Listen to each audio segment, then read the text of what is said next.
Welcome to Southwest Yard and Garden. I'm Curtis Smith. I'm in Alcalde at the NMSU Agricultural Research Center, visiting with David Archuleta, who's working with chili varieties for northern New Mexico. And David, you've got some interesting chilies here. Yes, we do here at the Alcalde Experiment Station. We're growing 27 different varieties.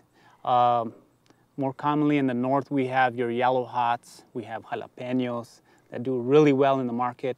They do well with or without food, if you're willing to do that. They're hot. Very hot. We have, of course, our native lines from Alcalde, Española Improved that was developed here at the station. Right. We have a number of different varieties that have come down, actually up from the south. But we tend to favor those native lines from this upper region. Santa Fe Grande, where's that from? Santa Fe Grande is a yellow hot. And it's about a 2 to 3 inch pod that originally probably came from the Santa Fe region and then migrated up north. And we've had it for several years here and acquired a taste for it. And it's very marketable, very attractive color, very golden. Very golden. And a nice plant too. So beautiful plants. It could be ornamental, but there are others that are ornamental as well. But how about the Española Improved? How does it compare to the Santa Fe Grande as far as flavor and growth characteristics? Well, Española Improved mainly is developed for red chili. Okay. We love to eat it green also. But as we've learned in the past that the red pod has a certain market and you're able to acquire a certain amount of income from your red chili. Right. A lot of people don't realize that a red chili is really just a ripe green chili. Yes, sir.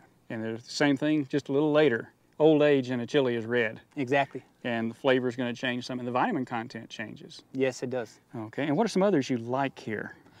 We've stayed with some of these ornamental types that have developed from the NMSU campus by Dr. Paul Boslin, did some of the initial genetics, and also some of the Twilight, the Centennial, Sunburst, Starburst, the Chile de Arbol. They do really well. They're very nice in ornamental decorations and wreaths and different types of corn arrangements and things of that nature. Even though they're ornamental, they're also edible. Very edible. Often hot. Very hot. Okay. Any special tricks to growing up here? Because you do have a short season. Well, my recommendation would be transplants. If you have about a 2-3 week window that you're able to hit the market earlier with transplants, you're able to cultivate your soil and transplant right into that cultivated soil, so you eliminate your annual, your biannual, perennial weeds. You're able to add fertilizer, you're able to add any type of nutrient to your soils that will really enhance your crop. Okay, and so as you do that, just care for it properly. Do you fertilize a lot? I normally don't fertilize. I give it the breakfast, lunch, dinner effect. You know, some early in the season, some in the middle, and some before harvesting. As you were saying, put it in when you're preparing the soil, and then you'll side dress 2 more times. Yes. Depending on soils here in the north, we have a pH around 7 or so, and so we have a heavy soil that doesn't allow very good drainage, so you don't need to fertilize a whole lot at once. Okay, and speaking of drainage, do you irrigate a lot?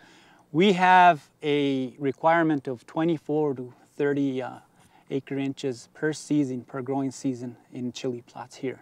Okay, so you have to have that much. And how much do you get in precipitation? Precip, we normally have anywhere from 10 to 12 inches a year. So you're going to have to just about double that with the irrigation water. Yeah, about once a week. Depending on how much precip we do receive, it'll maybe be once every 10 days. Too much water is not good for chili plants. That's right. It can cause disease. Exactly. And I was talking to some people a while ago, and they weren't aware that if they'll just let it dry down as you get toward the time for harvest, dry it and then water it again, let it wilt a little bit, and water it and wilt a little bit, you'll get what kind of chili?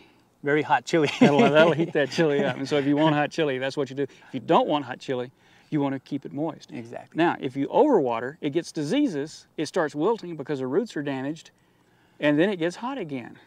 Well, what we've learned also here is proper drainage. If you let water sit within your field That's where you're going to have the most disease, most water problems that your crop will take up, and then it'll be an inheritance. Yes. An inheritance problem, that is. That area will continue to be a problem. Yes.